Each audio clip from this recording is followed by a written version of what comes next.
मैं doctor Mahendra Kumar Sharma, associate professor in EFM Seth RL Saharia government PG college Kaladera, M Com final EFM paper number 201 economic administration and policy की unit first के आर्थिक प्रशासन की तकनीकों पे आज मैं प्रकाश डालूंगा। आर्थिक प्रशासन को अनेक प्रकार की जटिल समस्याओं का सामना करना पड़ता है।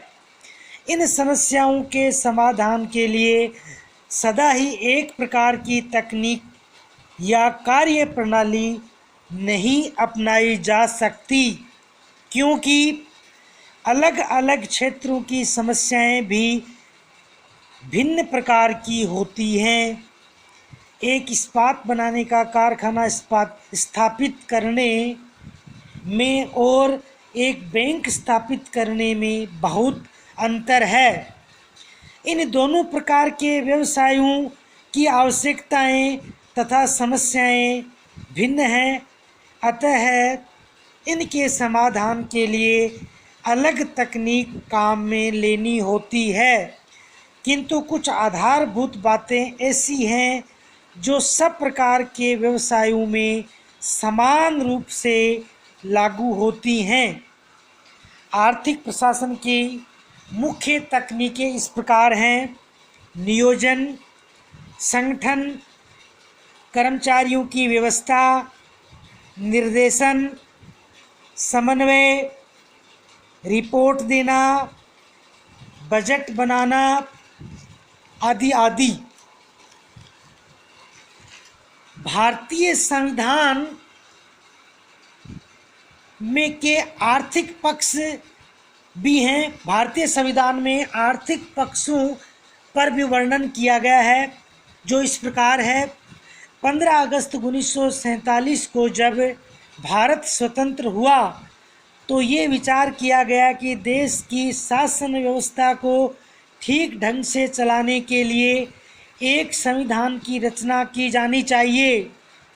इस दृष्टि से डॉक्टर भीमराव अंबेडकर तथा यूनेगल नरसिंह राव सरीके कानून विशेषज्ञों की एक समिति बनाई गई, जिसमें संसार के सभी क्षेत्रों के संविधानों का अध्ययन कर भारत के लिए एक संविधान तैयार किया गया।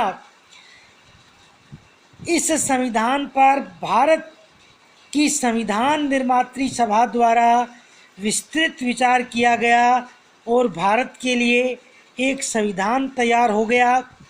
26 जनवरी 1950 से ये संविधान भारत में लागू किया गया। भारतीय संविधान की प्रस्तावना में इन 4 बातों का उल्लेख किया गया जो भारत के प्रत्येक नागरिक को अन्य स्वतंत्र देशों के नागरिक के समान गौरव और प्रतिष्ठा प्रदान करेगा। ये 4 बातें निम्नलिखित हैं: फर्स्ट, न्याय; सेकंड, स्वतंत्रता; थर्ड, समानता; चौथा, भाईचारा। इसी के साथ भारतीय संविधान में आर्थिक पक्षों के महत्व पर भी प्रकाश डाला गया। वो इस प्रकार है: भारतीय संविधान की प्रस्तावना में प्रत्येक नागरिक को न्याय, स्वतंत्रता, समानता तथा सम्मान देना जो संकल्प लिया गया वह आर्थिक दृष्टि से बहुत महत्वपूर्ण है। भारतीय संविधान में नागरिकों के लिए जिन श्रेष्ठ सिद्धांतों को अपनाने का संकल्प लिया गया वह सब सिद्धांत आर्थिक न्याय, आर्थिक समानता तथा आर्थिक स्वतंत्रता के बिना अर्थहीन है, क्योंकि मनुष्य की खाने पीने, पहनने तथा अन्य अनिवार्य आवश्यकताओं की पूर्ति होने के पश्चात वह सारी दिशाओं में सोचने लायक होता है। एक अधभूखे अधनंगे व्यक्ति के राजनीति या समाजशास्त्र के ऊंचे ऊंचे सिद्धांत बेकार हैं।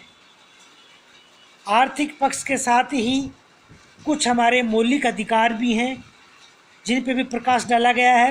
भारतीय संविधान में भारत के प्रत्येक नागरिक को कुछ मौलिक अधिकार दिए गए हैं।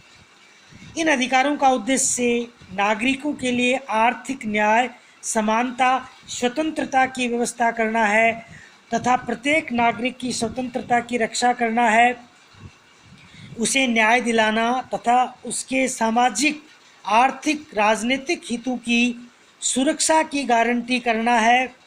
भारत सरकार या कोई भी राज्य सरकार मौलिक अधिकारों के विरुद्ध कोई कानून नहीं बना सकती। यदि कोई कानून या उसकी कोई धारा किसी भी मौलिक अधिकार की अवहेलना करती है तो ये कानून या वह धारा जनता पर लागू नहीं की जा सकती। भारतीय संविधान द्वारा भारतीय नागरिकों को जो मौलिक अधिकार दिए गए हैं उन अधिकारों में केवल आर्थिक पक्ष पर ही विचार किया जाएगा। फर्स्ट, समानता का अधिकार। दूसरा, स्वतंत्रता का अधिकार, जिसमें संघ या संगठन बनाना, संपत्ति रखने का अधिकार, व्यवसाय की स्वतंत्रता, योग्यता का निर्धारण। थर्ड, मुख्य शोषण के विरुद्ध अधिकार, बेगार का अंत, बालकों से काम नहीं लेना। और फोर्थ है संपत्ति पर अधिकार। धन्यवाद।